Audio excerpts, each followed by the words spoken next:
खरं तर मी सर्वप्रथम नरेंद्रभाई मोदी साहेब आणि देवाभाऊंचं मनापासून आभार व्यक्त करेन.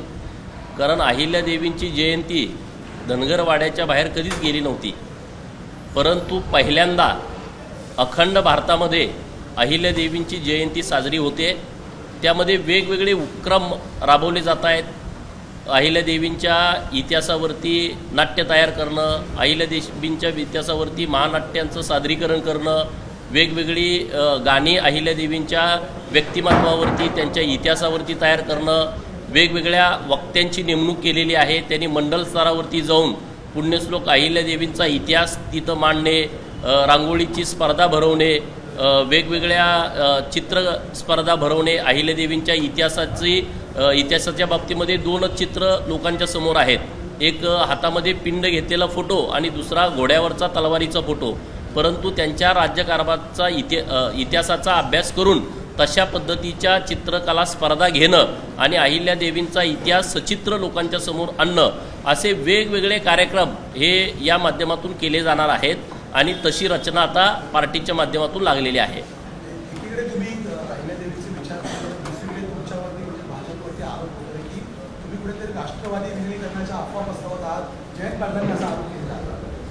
हे बघा, आता शरद पवारांनी मागच्या 5-6 दिवसापूर्वी काय स्टेटमेंट केलं तुम्ही सर्वांनी मीडियामध्ये दाखवलं. आता जयंत पाटलांचं खरं तर त्यांच्या मनात काय आहे ते खरं ते सांगत नाहीत. कारण मुळातच लबाड माणूस असल्यामुळं तो काय खरं बोलत नाही.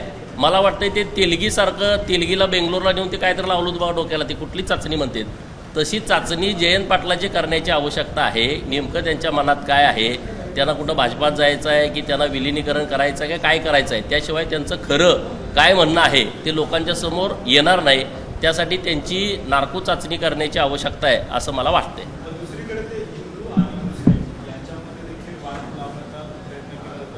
नाही, जयंत पाटलांना तुम्ही हीच भूमिका विचारा. भारतीय जनता पार्टी हिंदू मुसलमान वाद करते असं त्यांचं म्हणणं आहे. तर पहलगाममध्ये जे पर्यटक गेले होते भारताच्या कानाकोपऱ्यामधून आणि त्यांना त्यांचा धर्म विचारून त्यांच्यावरती गोळी झाडली, याच्यावरती जयंत पाटलाची भूमिका काय आहे हे जयंत पाटलांनी खरं तर स्पष्ट करण्याची आवश्यकता आहे. या गोळ्या झाडल्याच्या नंतर काही वेगवेगळे मतं व्यक्त करण्याचं पाप काही राजकीय लोकांनी केलेलं आहे. जयंत पाटलांना माझा इतकाच सवाल आहे की त्या लोकांनी धर्म विचारून गोळ्या घातल्या, तर ज्यांनी गोळ्या घातल्या त्याचा धर्म कोणता हा जयंत पाटलांनी समोर येऊन महाराष्ट्राला सांगावा. महाराष्ट्राच्या लोकांच्या समोर त्यांनी भूमिका व्यक्त करावी.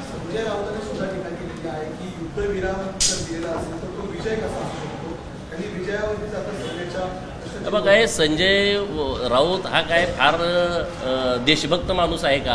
हा गद्दार माणूस आहे. 2019ला गद्दारी करणं जितकं सोपं आहे तितकं देशभक्ती करणं प्रचंड अवघड आहे. त्यांनी देशभक्तीच्या आणि राष्ट्राच्या विचारावरती बोलू नये. कारण त्यांची भूमिका किंवा त्यांचे सामनातले लेख आतापर्यंतचे काढून बघितले तर त्यांनी राष्ट्रहिताच्या बाबतीमध्ये, राष्ट्र धोरणाच्या बाबतीमध्ये, विकासाच्या बाबतीमध्ये कुठलाही लेख लिहिलेला माझ्या ऐकिवात नाही.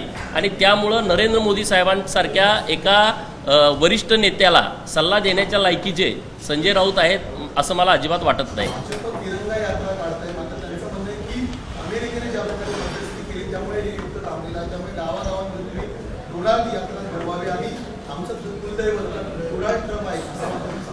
हे बघा, या संजय राऊताच्या म्हणण्याला काही अर्थ आहे असं मला वाटत नाही. जे आमचे सेनेतील जवान, वायुसेना असेल, नेव्ही असेल किंवा आपले आर्मीतले जवान असतील, त्यांनी स्वतःचा जीव धोक्यात घालून पाकिस्तानमध्ये घुसून तिथल्या अतिरेक्यांचा खात्मा केलेला आहे. 100 किलोमीटर आतमध्ये जाऊन त्या अतिरेक्यांचे अड्डे उद्ध्वस्त केलेले आहेत. आणि मग अशा जवानांचं मनोबल वाढवणं, त्यांना धन्यवाद देणं, त्यांच्याप्रती चांगल्या भावना व्यक्त करणं हे तिरंगा यात्रेचं स्वरूप आहे. आणि काही जवान पण आपले शहीद झालेले आहेत, त्यांच्याबद्दल श्रद्धांजली अर्पित करणं असा हा तिरंगा यात्रेचा कार्यक्रम आहे. संजय राऊतांनी सल्ले देण्याची आवश्यकता नाही. संजय राऊतांचे सल्ले आम्हाला नको आहेत. आम्ही आमच्या पद्धतीनं सक्षमपणे भारताला काय हवं आहे, भारतातल्या जनतेला काय हवं आहे ते करण्यासाठी आमचे नेते मंडळी सक्षम आहे.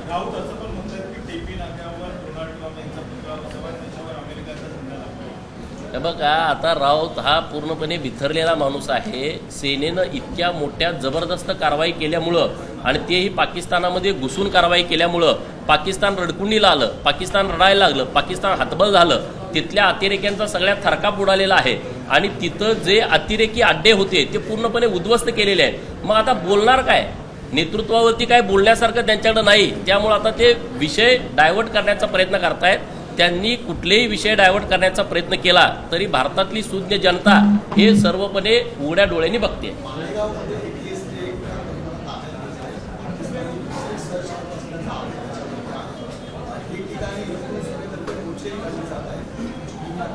नाही, असा जर एखादा आरोपी सापडला असेल तर नक्की एजन्सी त्याच्यावरती कारवाई करील. तो एजन्सीचा कारवाईचा प्रक्रियेचा भाग आहे. परंतु मी आता सातत्यानं बघतोय असे जे चुकीच्या पद्धतीनं काम करतायत त्यांच्यावरती कारवाई झालीच पाहिजे.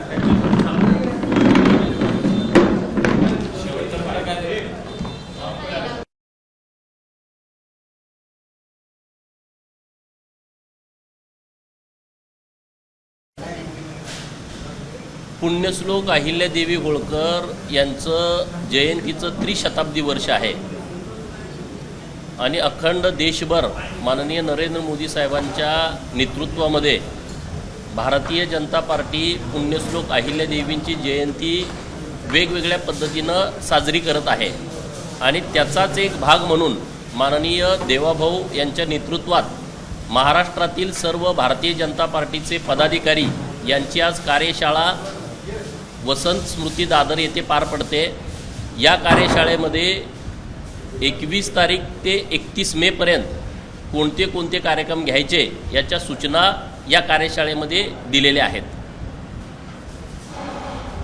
अशा प्रकारचे कार्यक्रम असतील एकंदरीत आणि अहिल्यादेवींच्या कार्याला कशा प्रकारे योजना देतात? खरं तर मी सर्वप्रथम नरेंद्रभाई मोदी साहेब आणि देवाभाऊंचं मनापासून आभार व्यक्त करेन. कारण अहिल्यादेवींची जयंती धनगरवाड्याच्या बाहेर कधीच गेली नव्हती. परंतु पहिल्यांदा अखंड भारतामध्ये अहिल्यादेवींची जयंती साजरी होते. त्यामध्ये वेगवेगळे उपक्रम राबवले जात आहेत.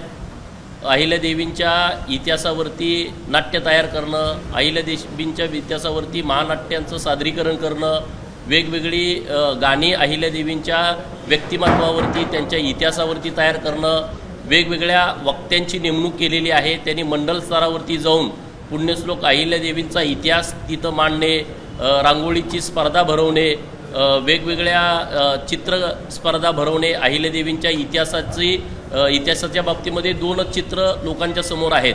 एक हातामध्ये पिंड घेतलेला फोटो आणि दुसरा घोड्यावरचा तलवारीचा फोटो. परंतु त्यांच्या राज्यकारभाराचा इतिहासाचा अभ्यास करून तशा पद्धतीच्या चित्रकला स्पर्धा घेणं आणि अहिल्यादेवींचा इतिहास सचित्र लोकांच्या समोर आणणं असे वेगवेगळे कार्यक्रम हे या माध्यमातून केले जाणार आहेत. आणि तशी रचना आता पार्टीच्या माध्यमातून लागलेली आहे. एकीकडे तुम्ही अहिल्यादेवीचे विचार दुसरीकडे तुमच्यावरती भाजपवरती आरोप होतोय की तुम्ही कुठेतरी राष्ट्रवादी विलीनीकरणाच्या अफवा पसरवत आहात. जयंत पाटलांनी असा आरोप केला. हे बघा, आता शरद पवारांनी मागच्या 5-6 दिवसापूर्वी काय स्टेटमेंट केलं तुम्ही सर्वांनी मीडियामध्ये दाखवलं.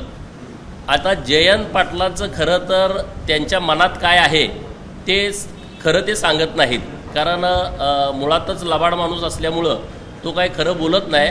मला वाटतं ते तेलगीला बेंगलोरला नेऊन ते काहीतरी लावलं होतं बघा डोक्याला, ती कुठली चाचणी म्हणते तशी चाचणी जयंत पाटलाची करण्याची आवश्यकता आहे. नेमकं त्यांच्या मनात काय आहे, त्यांना कुठं भाजपात जायचं आहे की त्यांना विलिनीकरण करायचं आहे काय करायचं आहे, त्याशिवाय त्यांचं खरं काय म्हणणं आहे ते लोकांच्या समोर येणार नाही.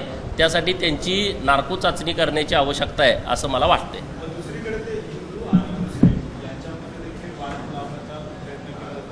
नाही, जयंत पाटलांना तुम्ही हीच भूमिका विचारा. भारतीय जनता पार्टी हिंदू मुसलमान वाद करते असं त्यांचं म्हणणं आहे. तर पहलगाममध्ये जे पर्यटक गेले होते भारताच्या कानाकोपऱ्यामधून आणि त्यांना त्यांचा धर्म विचारून त्यांच्यावरती गोळी झाडली, याच्यावरती जयंत पाटलाची भूमिका काय आहे हे जयंत पाटलांनी खरं तर स्पष्ट करण्याची आवश्यकता आहे. या गोळ्या झाडल्याच्या नंतर काही वेगवेगळे मतं व्यक्त करण्याचं पाप काही राजकीय लोकांनी केलेलं आहे. जयंत पाटलांना माझा इतकाच सवाल आहे की त्या लोकांनी धर्म विचारून गोळ्या घातल्या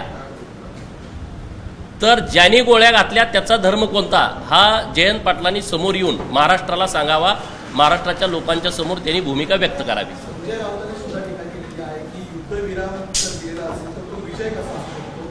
त्यांनी विजयावरती जाता संजयच्या बघा काय संजय राऊत हा काय फार देशभक्त माणूस आहे का? हा गद्दार माणूस आहे. 2019ला गद्दारी करणं जितकं सोपं आहे तितकं देशभक्ती करणं प्रचंड अवघड आहे. त्यांनी देशभक्तीच्या आणि राष्ट्राच्या विचारावरती बोलू नये, कारण त्यांची भूमिका किंवा त्यांचे सामनातले लेख आतापर्यंतचे काढून बघितले तर त्यांनी राष्ट्रहिताच्या बाबतीमध्ये, राष्ट्र धोरणाच्या बाबतीमध्ये, विकासाच्या बाबतीमध्ये कुठलाही लेख लिहिलेला माझ्या ऐकिवात नाही. आणि त्यामुळं नरेंद्र मोदी साहेबांसारख्या एका वरिष्ठ नेत्याला सल्ला देण्याच्या लायकीचे संजय राऊत आहेत असं मला अजिबात वाटत नाही. तिरंगा यात्रा काढताय, मात्र त्यांचं म्हणणं आहे की अमेरिकेने ज्या प्रकारे मध्यस्थी केली त्यामुळे हे युद्ध थांबलेलं आहे. त्यामुळे गावागावांमध्ये तुम्ही डोनाल्ड यात्रा घडवावी आणि आमचं कुलदैवत डोनाल्ड ट्रम्प आहे असं मात्र सांगतात. हे बघा, या संजय राऊताच्या म्हणण्याला काही अर्थ आहे असं मला वाटत नाही. जे आमचे सेनेतील जवान, वायुसेना असेल, नेव्ही असेल किंवा आपले आर्मीतले जवान असतील, त्यांनी स्वतःचा जीव धोक्यात घालून पाकिस्तानमध्ये घुसून तिथल्या अतिरेक्यांचा खात्मा केलेला आहे. 100 किलोमीटर आतमध्ये जाऊन त्या अतिरेक्यांचे अड्डे उद्ध्वस्त केलेले आहेत. आणि मग अशा जवानांचं मनोबल वाढवणं, त्यांना धन्यवाद देणं, त्यांच्या प्रती चांगल्या भावना व्यक्त करणं हे तिरंगा यात्रेचं स्वरूप आहे. आणि काही जवान पण आपले शहीद झालेले आहेत, त्यांच्याबद्दल श्रद्धांजली अर्पित करणं असा हा तिरंगा यात्रेचा कार्यक्रम आहे. संजय राऊतांनी सल्ले देण्याची आवश्यकता नाही. संजय राऊतांचे सल्ले आम्हाला नको आहेत. आम्ही आमच्या पद्धतीनं सक्षमपणे भारताला काय हवं आहे, भारतातल्या जनतेला काय हवं आहे ते करण्यासाठी आमचे नेते मंडळी सक्षम आहे. राऊत असं पण म्हणतात की टीपी नाक्यावर डोनाल्ड ट्रम्प यांचा पुतळा बसवा, त्याच्यावर अमेरिकेचा झेंडा लागतो. हे बघा, आता राऊत हा पूर्णपणे बिथरलेला माणूस आहे. सेनेनं इतक्या मोठ्या जबरदस्त कारवाई केल्यामुळं आणि तेही पाकिस्तानामध्ये घुसून कारवाई केल्यामुळं पाकिस्तान रडकुंडीला आलं, पाकिस्तान रडायला लागलं, पाकिस्तान हतबल झालं. तिथल्या अतिरेक्यांचा सगळ्यात थरकाप उडालेला आहे. आणि तिथं जे अतिरेकी अड्डे होते ते पूर्णपणे उद्ध्वस्त केलेले आहेत. मग आता बोलणार काय? नेतृत्वावरती काय बोलण्यासारखं त्यांच्याकडे नाही. त्यामुळं आता ते विषय डायव्हर्ट करण्याचा प्रयत्न करतायत. त्यांनी कुठलेही विषय डायव्हर्ट करण्याचा प्रयत्न केला तरी भारतातली सुज्ञ जनता हे सर्वपणे उघड्या डोळ्यांनी बघते. एबीपी माझा, उघडा डोळे बघा नीट.